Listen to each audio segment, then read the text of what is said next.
Inaz and the Two Unmarriageable Lovers. A novel by Dr. A. Ahmed. This story is narrated in 4 books. Book 1. Copyrights. All rights are reserved.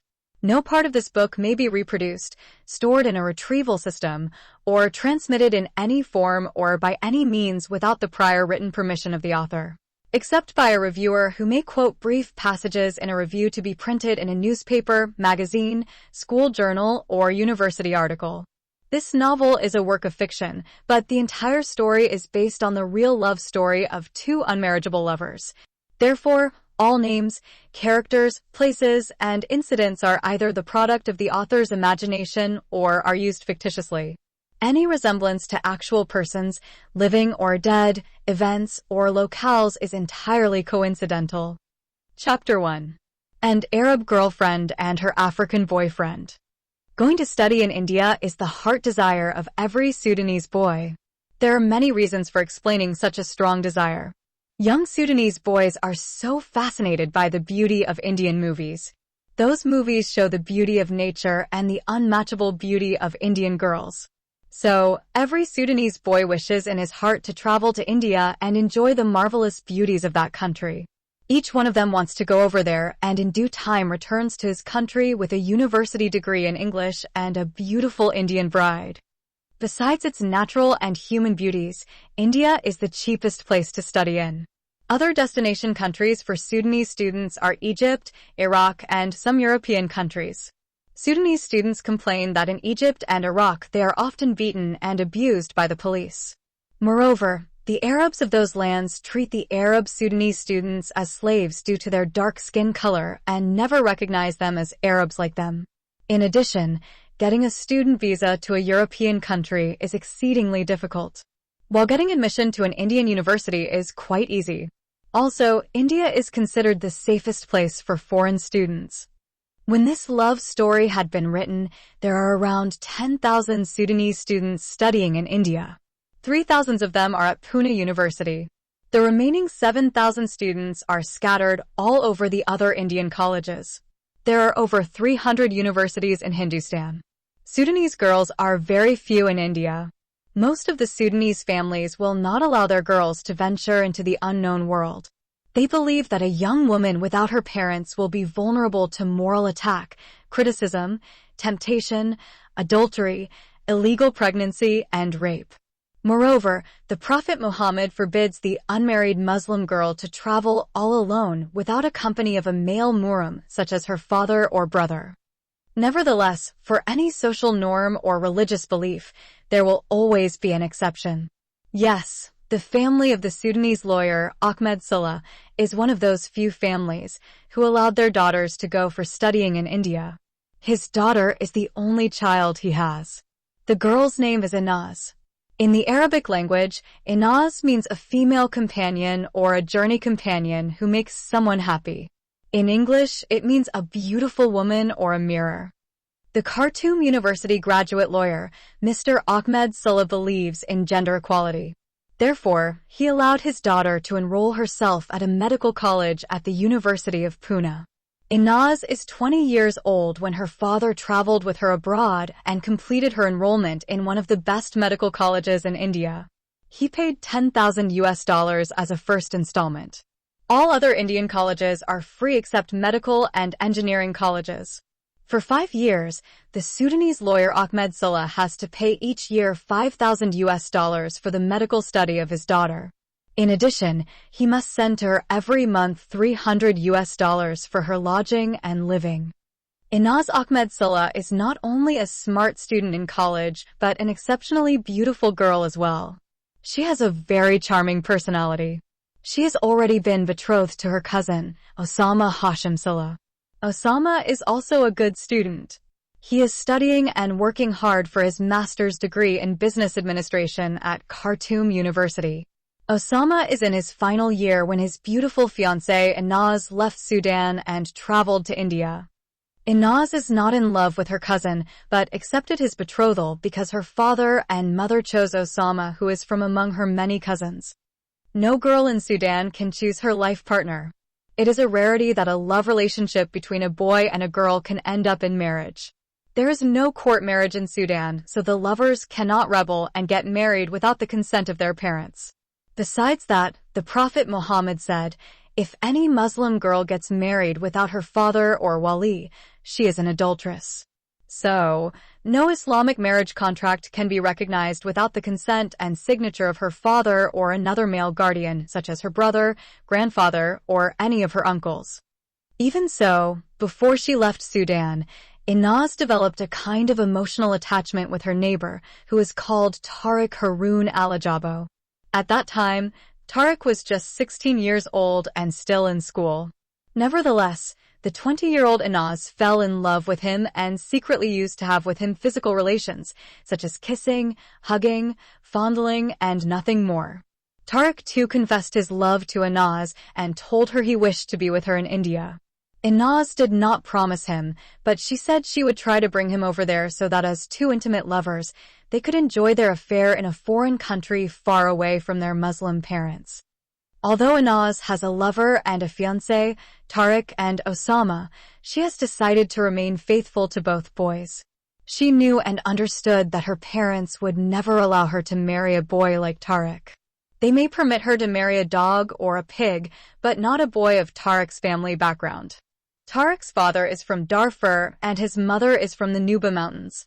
Even though his father is one of the 5 richest men in the capital city of Sudan, still her parents are not going to agree to such a marriage. Even if his father has decided to weigh their daughter with pure gold and to pay them 100 billion Sudanese pounds as her dowry, still her parents are going to reject the proposal. Even though Inaz and Tariq are both Muslims, still that fact is not going to change the minds of her parents. Inaz's father is from the Shajia tribe, and her mother is a Jafariya. The Jalaya and Shajia tribes are considered to be the purest Arab tribes in Sudan. The former traced ancestry from the Messenger of Islam, and the latter to Al-Abbas, the uncle of the Prophet Muhammad. As we mentioned, Tariq's father is from the Fur tribe and his mother is Nobawiya. Therefore, neither Inaz nor Tariq have ever dreamt of getting married to each other. They just want to be close to each other and enjoy their love until Inaz finishes her medical study and marries her cousin Osama. For 1 year, the Arab girlfriend Inaz did not see her African lover Tariq. While she was in Khartoum, not a single day would pass without the two lovers seeing each other. And whenever they got a chance, they would express their love in various ways. They played together, studied together, ate together, and kissed, hugged, and fondled one another's bodies. Therefore, their love is solid as iron, but their commitment as potential future husband and wife is zero. In the meantime, Inaz is allowed by her parents to visit Sudan during her summer vacation and spend 2 months with her family in Khartoum. It is the happiest time for the two lovers when they met again after such a long separation. Inaz spoke in tears and told Tariq how much she missed him and how much she suffered without him. Tariq too expressed his deep agony without his beloved Inaz. To avoid another lonely long year, the unmarriageable lovers decided to go to India together. There are many obstacles that stand in their way, but the lovers are determined. First of all, Tariq is still in school and needs another year to finish grade 12. Without successfully completing grade 12 and obtaining a high secondary school certificate from the Sudanese Ministry of Education, no Indian university will give admission to any foreign student. Secondly, at the age of 17, Tariq will not get a student visa from the Indian embassy at Khartoum. Thirdly, Tariq may not get a Sudanese passport without the express permission of his family. Fourth, his parents may not allow him to go to India without finishing his schooling. Nevertheless, the lovers decided to remove all those obstacles. First, Tariq has to convince his father that it will be better for him if he does his grade 12 in India. If his wealthy father agreed, then half of the lovers' problems would be solved. Tariq's daddy has become thrilled when he learned that his son can also go to India for his study. So, with the obtained permission from his rich and influential father, Tariq got a passport as well as an Indian student visa. In fact, for over a year his daddy was feeling envious because their neighbor's daughter got admission to a medical college in India while his son is still in a high school in Sudan. Chapter 2. The Grim Life of the Sudanese Students in India. Although India is a secular country, still some Muslim students apply their Sharia laws among the Sudanese community in Pune city and other cities. Those Muslim students are part of the dreadful terrorist group of the Muslim Brotherhood, which was banned in Egypt and other Arab countries. Other Sudanese students call them terrorists. If a Sudanese boy falls in love with a girl and the two lovers have been seen moving around together, the terrorist students will hammer them mercilessly and warn them against repeating the sin of Kaloa. The word Kaloa means a male and a female being together without the benefit of marriage. The Prophet Muhammad said, if the man and the woman are isolated in the company of each other, the devil would be their third partner.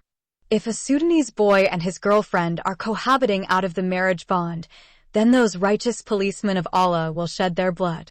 Sudanese communist students who drink alcohol and smoke cigarettes also endure visits from those terrorists. Their correctional visit is called wasba.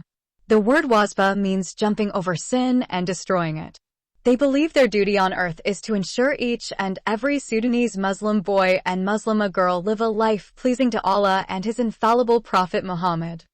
Their latest victims are a Sudanese female medical student and her Sudanese boyfriend.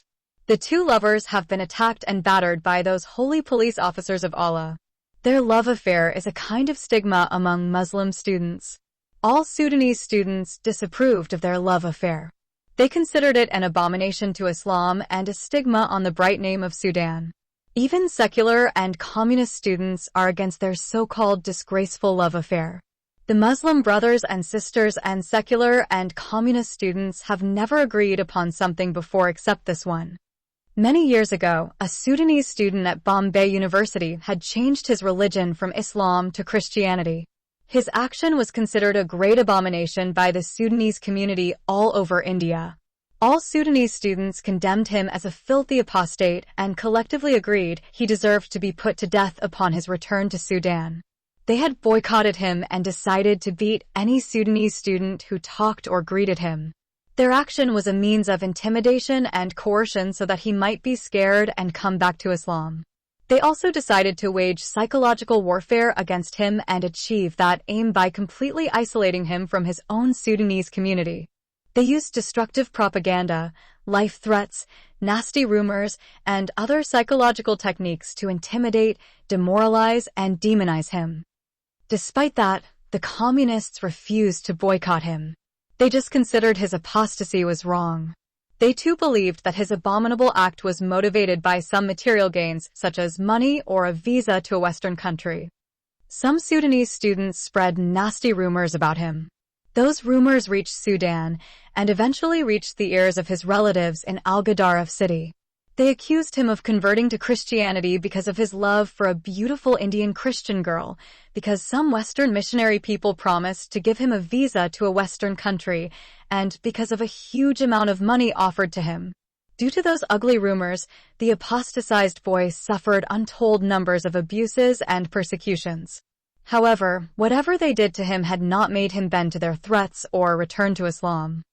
Notwithstanding, the daring action of those two Sudanese lovers in Pune city is considered to be more abominable than that of the apostatized Sudanese boy. For that reason, all students without exception strongly condemned their love affair. And when the lovers got beaten by those terrorists of Allah and His holy Prophet Muhammad, no one stood by their side or pitied them. In fact, the boyfriend has been battered more than his girlfriend. There is no justifiable reason given for punishing the boy more than the girl. Religiously speaking, Islam commands that the adulterer and the adulteress must be punished equally, 100 lashes each in case they are unmarried, and to be stoned to death if they are married. That means the adulterous woman having another husband and the adulterer another wife. Those two Sudanese lovers have been punished differently because the girl is the daughter of Arab parents and the boy is the son of an African family. So, the reason is racially motivated and not religious. The boyfriend has not just been beaten but exiled out of Pune city. He was banished to a faraway city called Nagpur. Before sending him into exile, he had been warned against returning again. Actually, before they kicked him out of the city, the righteous police of Allah strictly told him that if he dares to come back, he will be slain by the lions of jihad. They call themselves lions and tigers of jihad and the fearless soldiers of Al-Rahman. Al-Rahman is one of the 99 beautiful names of God in Islam. They also claim to be the troops of Allah and His holy prophet. On the other side, the girlfriend has been ordered to repent and kick the accursed devil out of her life. The Muslim sisters said the girl is having demons in her mind. So, she needs a kind of exorcism called al-Ruqya al-Sharia to deliver her from her devils. The other Muslim brothers also appointed some cruel female terrorist students to spy on her and then report her movements to their grand terrorist of the Muslim Brotherhood. Their group leader is known as their Emir, or the Prince of Corps of Jihad in Pune city. The Muslim terrorist sisters are called Al-Khansa Brigade. They are the women group of the Muslim Brotherhood. Both groups, the Corps of Jihad or the troops of Al-Rahman and the Al-Khansa Brigade, are armed with weapons such as knives, sticks, whips, and other deadly white weapons. Chapter 3. The painful separation for the two lovers. According to those imposed social and religious restrictions, the unjustly persecuted lovers, Inaz and Tariq, have found themselves facing a separation more painful than the one they endured before. Now it became a question of life and death. Those terrorist students threatened the life of the lover Tariq and banished him to a far city and turned the life of his girlfriend Inaz into a living hell. They accused her of being a demon-possessed and warned all other Sudanese girls not to associate with her for the fear of any one of them may be contaminated by her evil spirit of adultery. Some female students claimed that the adulteress Inaz became pregnant with Wald Haram or illegitimate baby, and she aborted it with the help of a corrupt Hindu female doctor. Some male students believed the rumor and tried to strike a secret deal of adultery with her. Her apartment became like a brothel house. Inaz has been compelled to call many times the police of Pune on those Sudanese boys who kept bothering her as if she is a bitch being chased by lustful human beasts. In the meantime, Inaz has hard choices to make if she decides to live again with her lover Tariq. She is either to forsake her medical study and run away with her boyfriend, and the two lovers hide somewhere in India. She knows no other medical college will give her admission without paying thousands of dollars. Her present college will not refund or reimburse partially the $10,000 which her father had paid for her admission. Even if she chooses to sacrifice her medical education, she will incur the wrath of her family. Worse than that, her Arab father may cut her into bits and pieces if he comes to know that she has left her medical college because of a black African or a Sudanese slave. The so-called Arab Sudanese, like other Arabs of the Middle East, consider every black person is a Zanji and call him a slave on his face. None of them hides it or feels ashamed about his racist attitudes. Until today, they call all black people of Africa or the two Americas or everywhere in the world, Zanuj, which means the black Negroes and slaves. Another hard choice for the Arab girl Inaz is to continue her medical study at the University of Pune and marry her African boyfriend Tariq. Just to marry him on paper in order to appease those dreadful terrorist students. Howbeit, no matter what, neither her parents nor her fiancé should know about this marriage of convenience. Inaz, being both a smart and practical girl, understood such a marriage will sooner or later reach the ears of her Arab parents and her fiancé Osama, who is her cousin. For the Sudanese students, if such a rare marital union happens, it will be breaking and shocking news. This is because it had never happened before in North Sudan that an Arab girl like her had married an African boy like Tariq. The last and most agonizing and painful choice for Inaz is to forsake her lover and concentrate on her medical study. For a few weeks, she made that last difficult choice and abided by it. During those weeks, she suffered so much. She could not concentrate on her studies. She is missing her lover very much. She has concluded that she may die of sorrow or commit suicide if she cannot be with him. Therefore, she secretly decided to visit her lover in his exile and spend a few weeks with him. Somehow, she managed to fool those female terrorist students who are acting as spies for the Muslim Brotherhood group in Pune. She put on a black burqa and concealed her body from head to toe and traveled to the city of Bombay. She informed some Indian neighbors that she is going to Bombay for some medical reasons. She chose a time to make her undercover trip while all other Sudanese students have been busy with their final exams. So, no one followed her out of Pune. From Bombay, Inaz traveled for 14 hours by train to reach her exiled lover. When she saw her lover, she could not recognize him. Tariq had changed a lot during those cruel days of their painful separation. He looks as if he has neither slept nor eaten food since the time they had been unjustly torn apart and separated from each other by the holy police of Allah. Also, his life became devoid of meaning without Inaz. He concluded that he lost her forever. He is not enrolled in any school, and he is not interested in having any education. He came all the way from Sudan to India because he wanted to be with his Arab girlfriend. He is thinking day and night about his beloved Inaz. In addition to his internal suffering, those evil terrorists of Pune city informed their counterparts Muslim brothers and sisters of Nagpur city about his sinful life. They told them that he used to live and fornicate with a useless Sudanese girl. So, according to their report, Tariq and that shameless Arab girl are a disgrace and stigma to the bright name of Sudan. Consequently, many times, Tariq got beaten by the Sudanese terrorist students of Nagpur. Inaz expected that if she left Tariq and returned to Pune without him, he may either kill himself or die of sorrow. Therefore, she decided no matter what those heartless Muslim brothers and sisters may do to them, she is determined to take her African lover back to Pune. At first, Tariq has not become agreeable with the decision of his Arab girlfriend. Nonetheless, somehow his beloved Inaz has succeeded in convincing him that the police of Pune will protect them against those Sudanese student terrorists. The lovers decided as soon as they reach Pune, they must go directly to the police headquarters and lodge a complaint against those terrorist students. They decided to inform the Indian police that they had been cruelly beaten, unjustly separated, and threatened to kill them if they ever meet again. They know that India is a secular country and hence love affair between an African boy and an Arab girl and living together before marriage is not an offense punishable by the law of a secular land. Chapter 4. The Compulsory Halal Marriage. Fortunately, when the Arab girl Inaz has brought back her African lover Tariq from his exile, she found there is an important drastic change happened in the leadership of the Muslim Brotherhood in Pune city. The former Arab emir was called back to Sudan to occupy a high position in the police department of the Islamic government. That grand terrorist had already obtained bachelor and master degrees in commerce from Pune University. Before his sudden departure, the emir had enrolled in a doctoral program working toward a PhD in commerce at the University of Pune. He had finished a couple of months of his doctoral study. The tempting position in Khartoum led him to drop the idea of getting a doctorate degree. The newly appointed emir happened to be from the same tribe of Tariq, Fur tribe. This new African terrorist leader was against the decision of punishing Tariq more than Inaz. He knew the unfair punishment was racially motivated because Inaz is a white Arab girl and Tariq is a black African boy. Accordingly, when the new emir heard that Inaz went to Nagpur and brought back her lover, he did not call for a beating wasba against the adulterer and adulteress.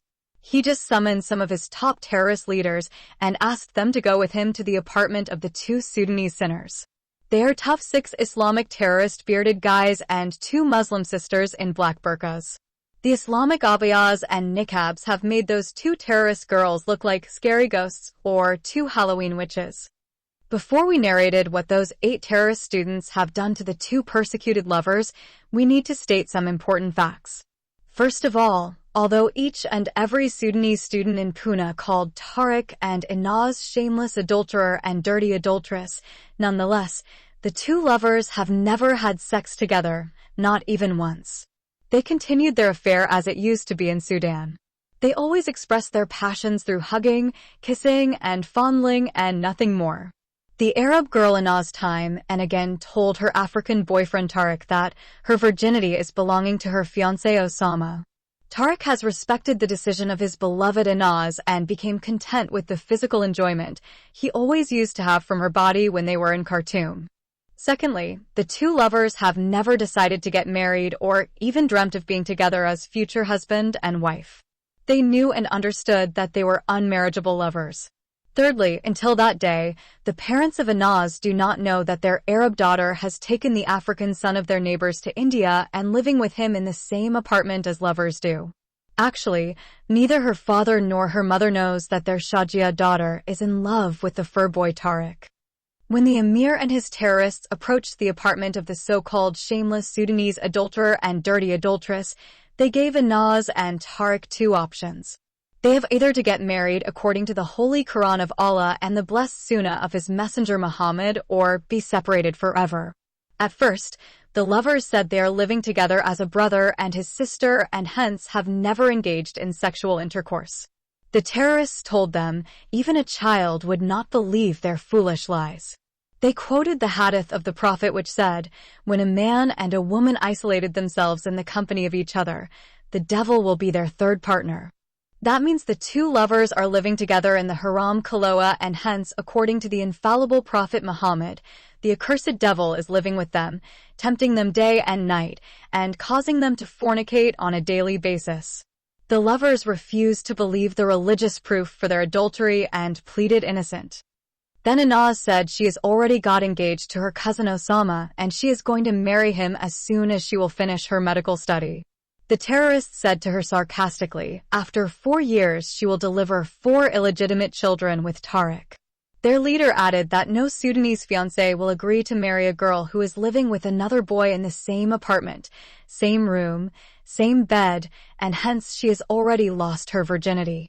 Despite all the terrorists' accusations and Anaz and Tariq's justifications of their innocent friendship, none of the two disputing parties could convince the other. Notwithstanding, when the terrorist students began to use their hands on them, the two lovers acquiesced. Although Anaz, against her wish, has been forced to accede to the idea of the Islamic halal marriage, she told the emir her marriage with Tariq has to remain top secret. The terrorist leader has vehemently rejected her demand and said, one of the essential conditions of Islamic marriage is a public declaration. He then told them that, after their halal marriage, he will personally ensure their safety in India as well as in Sudan. Tariq submitted and complied silently and without protest. When the two lovers agreed to get married, the emir and his terrorists took them to a mosque and contracted them in a halal Islamic marriage. The emir and other 2 student terrorists witnessed the marriage and added their signatures. After the so-called halal marriage has been conducted according to the Holy Book of Allah and the Sunnah of His infallible messenger, the terrorists congratulated the newly wedded couple. Before they left, one of them said to the groom Tariq Harun al-Ajabo, "Now Anaz Ahmed Salah is your lawful Muslim wife, and therefore if you fuck her 50 times in the day, no one can bother you." The wicked terrorist has spoken those disrespectful words in the presence and hearing of the newly wedded bride Anaz. Chapter 5. The Decree and Fatwa of the Emir of the Muslim Brotherhood. Tariq and Anaz knew that their Islamic halal marriage is only true on paper, but in reality, they are still platonic lovers. Even so, they have decided to celebrate their pseudo-marriage which has been forced on them by the Sudanese Muslim terrorist students who are studying at Pune University. The lovers chose to go for a honeymoon to Goa City. They took a bus and traveled to their new destination where they can have real fun for a couple of weeks as intimate lovers without sex involved. While the newly married lovers are enjoying their honeymoon in the golden sands of the beaches of Goa, the Sudanese students have turned the city of Pune upside down. Upon hearing the incredible and unbelievable news of the marriage of Tariq and Anaz, many of the Arab Sudanese believed that it is the first time in human history that a black African slave has married a free white Arab girl. Such a serious issue led to many physical fights and verbal quarrels between the Arab students and the African students of Sudan. The Arab Sudanese expressed openly their disapproval of the marriage and considered it a sham and invalid. They collectively have concluded the terrorist African emir has purposefully forced the Arab girl Anaz Ahmed Salah to marry the black slave Tariq Harun al-Ajabo. According to them, his ulterior motives are not to uphold the Islamic mores among the Sudanese community in Pune, but to insult and humiliate a white Arab girl by making her marry a slave as black as a crow. They said further, the black emir conducted that sham marriage between a pure Arab girl and a black crow because he is having a feeling of insignificance, inferiority, subservience, etc. Furthermore, they also believe that the wicked emir, who is from the tribe of the Fur in Sudan, wants to humiliate the Arab Sudanese students all over India. He wants to prove to people in Sudan and the Middle East that an African boy can marry an Arab girl, fuck her, humiliate her, and have halal children with her. Also, many Arab Sudanese students cast serious doubts about the validity of the marriage contract. They quoted the following two hadiths of the Messenger of Allah. The Prophet Muhammad said, "Any woman who gets married without the permission of her wali, father or guardian, her marriage is invalid. Her marriage is invalid. Her marriage is invalid. If her husband has consummated the marriage, then the mahr, dowry, belongs to her in return for that. If she does not have a wali, then the Muslim ruler is the wali of anyone who does not have a wali." Narrated as Sahih, authentic by Al-Tirmizi, hadith number 1102, Abu Dawud, hadith number 2083, Ibn Majah, hadith number 1879. Again, the Prophet said, there should be no nikah, marriage contract, except with a wali, guardian. Narrated by Al-Tirmizi, hadith number 1101, Abu Dawud, hadith number 2085, Ibn Majah, hadith number 1881. It is Sahih, as stated in Irwa al-Ghalil, volume 6, page number 235, and explained by Albani. The Arab students also quoted the hadith of the Prophet which said, if a Muslim woman marries without her wali, she is an adulterous woman. On the basis of these hadiths of the Prophet Muhammad, according to the Sharia law, it is not permissible for a Muslim man to marry a woman without the permission of her father or wali, guardian, regardless of whether she is a virgin or she was previously married or not. This is the view of the majority of Muslim scholars, including Al-Shafi, Malik, and Ahmed. Nevertheless, with one stroke, the African emir refuted all the above objections. He claimed that he acted as wali of Anaz in order to prevent further haram relations which lead to zina. This word in Arabic means fornication. He based his decision to act as a wali for Anaz on the collective agreement of the Muslim scholars which said, if there is no wali and no Sharia judge, then her case should be referred to the Muslim ruler or whoever is acting in his stead. If there is no such person, then her case should be referred to the Sharia court. If there is no Sharia court, then her case should be referred to a man who holds a position of leadership among his people and is committed to Islam. If there is no such man, then her case should be referred to any trustworthy and religiously committed man who is fit to be a wali. So, the emir said, he is the one who is a trustworthy man, and also, he is a religiously committed man of Allah. Furthermore, he said, he is a man who holds a position of leadership among his people, the Muslim Brotherhood, of the Sudanese Muslim brothers and sisters in Pune city, and is committed to Islam. Eventually, the majority of the Sudanese Muslim students accepted the decision of the emir when he said, he had compelled the two rebellious Sudanese students Tariq and Anaz to get married because he wanted to prevent further unacceptable haram love affair which for a long time led to the open and disgraceful adultery.